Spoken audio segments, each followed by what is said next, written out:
Good evening and welcome to the evening prime at 9 p.m. with the Sentinel. I'm Oinita.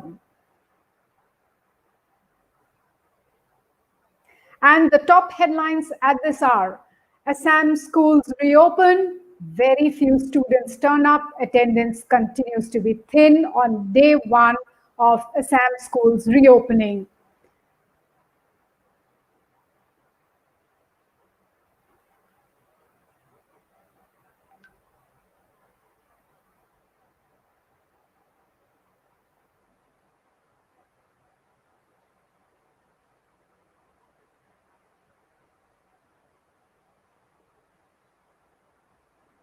Kamrup District Administration issues SOP for Kamakhya Temple reopening.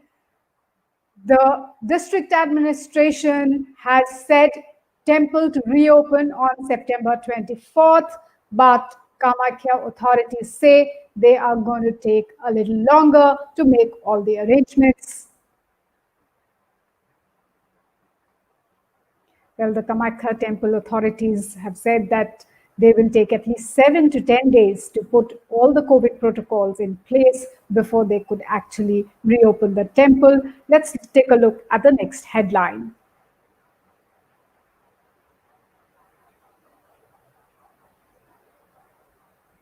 Sikkim government announces week-long total lockdown as COVID cases rise.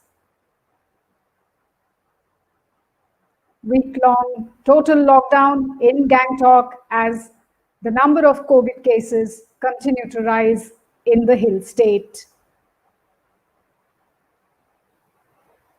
And now we will move on to the news in detail. First up, it's news from the state of Assam, because today is the day when most of the schools had reopened. In fact, it is classes from classes 9 to 12 which have been allowed. Students of these classes have been allowed to attend schools, but with a written consent from their parents or guardian. And in fact, the attendance remained extremely low on day one of schools reopening after a long haul of 5 months.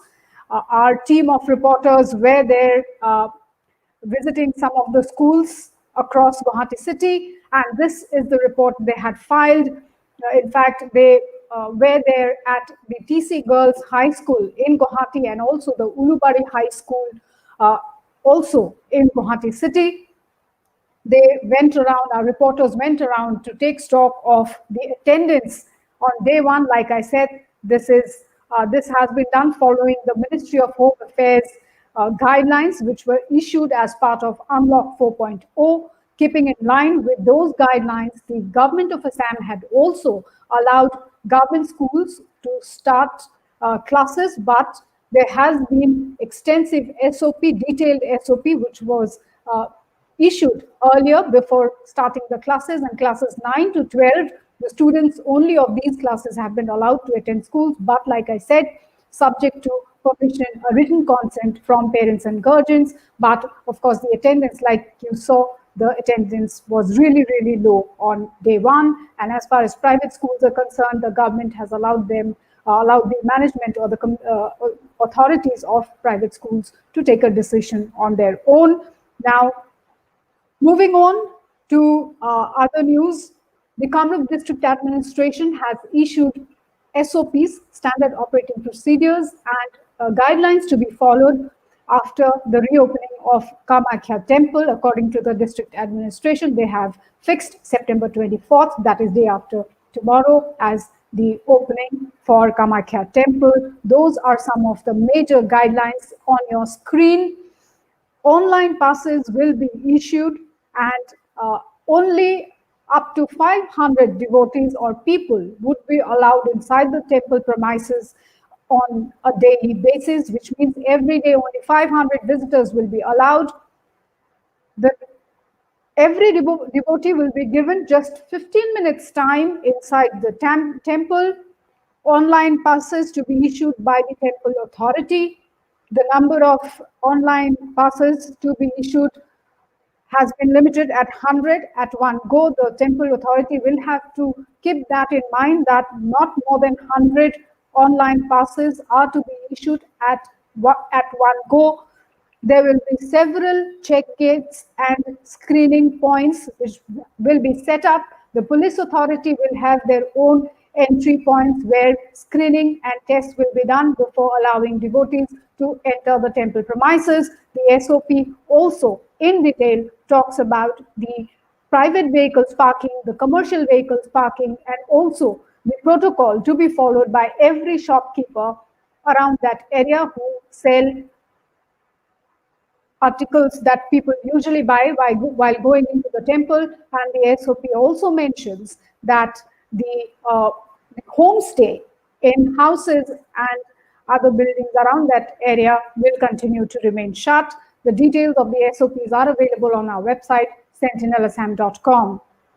Moving on to news from Sikkim. Sikkim government has announced a complete week-long lockdown in the capital area of Gangtok. The municipal area of Gangtok will remain under lockdown from Monday, that is today, till September 27th. Now, this has been done keeping in mind the rising number of COVID cases in the state and also in Gangtok in particular. In fact, on Saturday, 3 ministers and 2 MLAs tested positive for the virus, and that is when the government decided to go in for another round of lockdown. Barring essential services like medicine and grocery stores, all business establishments in the area would be shut.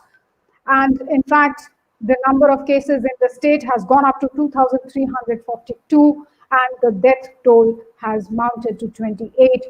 Given the number of rising cases, the Sikkim government has decided to go in for another round of lockdown, a total week-long lockdown in Gangtok. Moving on to news from Manipur, Manipur government has issued standard operating procedures, a new set of SOPs for air passengers. So according to these, the passengers arriving at Imphal will have to apply to the deputy commissioners of their home districts for e-pass by indicating their personal and flight details at least 2 days in advance. This is what Manipur's Chief Secretary, Dr. Rajesh Kumar, said in a notification that was issued earlier. The SOPs also mention about the parking facilities for private vehicles, commercial vehicles, and vehicles of defense personnel. In fact, those people who would arrive in the state without e-pass will be ferried by the Manipur State Transport buses for reporting to the HRD Academy or any other center designated by the Deputy Commissioner for further dispersal to the districts. In fact, this is a provision that is already there in this particular state in Manipur. In fact, the provision will apply to all those people who enter the state without the necessary e-passes issued by the district commissioners, and the buses would ferry them to the COVID centers where the test would be done, and only after that either they will be shifted to a quarantine center or would be sent for home quarantine. So the SOPs, the details are available on our website, sentinelassam.com.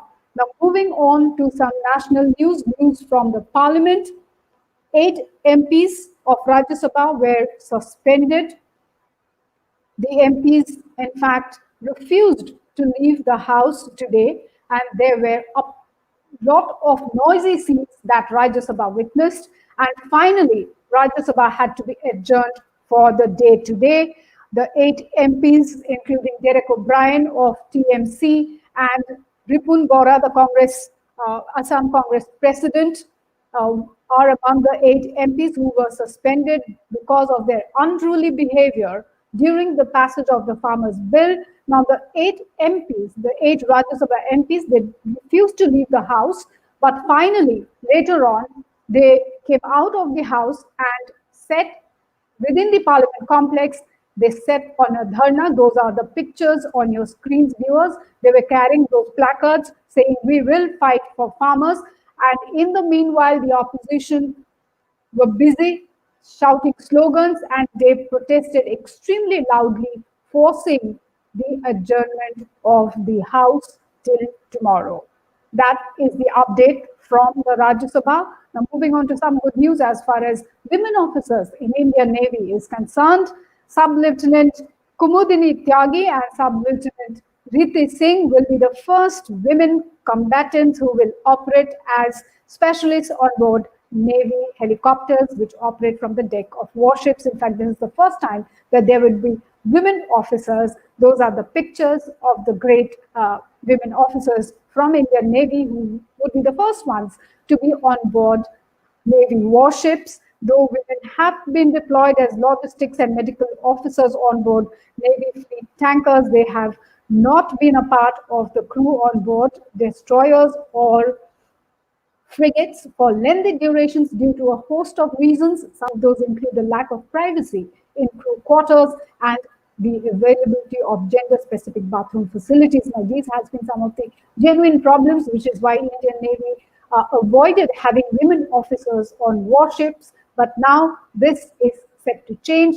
In the event of combat, these women officers would detect enemy submarines and warships using the onboard sensors. They operate and provide targeting solutions to the pilots of the choppers who would fire the actual weapons, torpedoes, or anti-ship missiles. So a big news there coming in as far as presence of women officers in Indian Navy is concerned. This is a first, and of course, really good news as far as Indian Navy and women officers are concerned. Now, moving on to some other news from the state of Maharashtra that came in early in the morning today. Very unfortunate news. There was a building collapse, a 3-story building collapsed in Bhiwandi area of Maharashtra. This is near Mumbai. The unfortunate bit here is that 8 children among the 10 people killed, there are 8 children who lost their lives. Those are the pictures from the collapse site. In fact, NDRF team was rushed in, fire brigade, police personnel, everybody rushed in, and the collapse took place at around 3:40 in the morning today. Unfortunate part, 8 children lost their lives. In fact, according to the Municipal Corporation of Bhiwandi, they had issued notices to the people living in this particular 3-story building to vacate the building, and it was not once but twice, according to the municipal corporation officials. Twice the municipal corporation had issued notices asking the people living in the building to vacate the building, but they did not do so. Finally, ending in this tragedy. Unfortunate that 8 children got killed in this building collapse. In fact, news of building collapse is something very common as far as Maharashtra is concerned, but today's incident extremely unfortunate that 8 children had to lose their lives. And of course, IPL Day 2 today. There's the match that has started a couple of hours back, and all the updates will be available there for that particular match as well. And that's all that I have for all of you viewers this evening. Thank you so much for joining me. All the news and updates continue in sentinelassam.com. Find us also across the social media platforms of Facebook, YouTube, Instagram, and Twitter. All our news videos are also available across the social media platforms. Till we meet again, take care, stay safe, good night, and goodbye.